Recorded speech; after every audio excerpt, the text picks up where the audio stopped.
ও দয়ার মালিক, গুনাহের বোঝা নিয়ে আপনার দরওয়াজায় হাজির। 2 দিনের মাহফিলের শেষ দোয়ায় আমরা আপনার দরজায় হাজির হয়েছি। আয় আল্লাহ, আমরা সবাই গুনাহগার, জাহান্নামের আসামি। দুনিয়াতে যেদিন আসছিলাম কত পবিত্র, মা বাবা কত আদর করেছিলেন, আনন্দ করেছিলেন।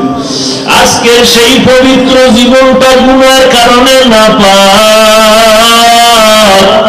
আমার গুনার খবর আমার মা বাবা, ভাই বোন, আপনজন কেউ জানে না। আপনি জানার পরও রাগ করিয়া তাড়াইয়া দেন নাই রে আল্লাহ। আমার গুনার খবর আমার স্ত্রী, আমার সন্তানরা জানলে বাবা বলে আমার গুনার খবর আমার বাবা জানলে আর সম্মানের চোখে দেখতেন না।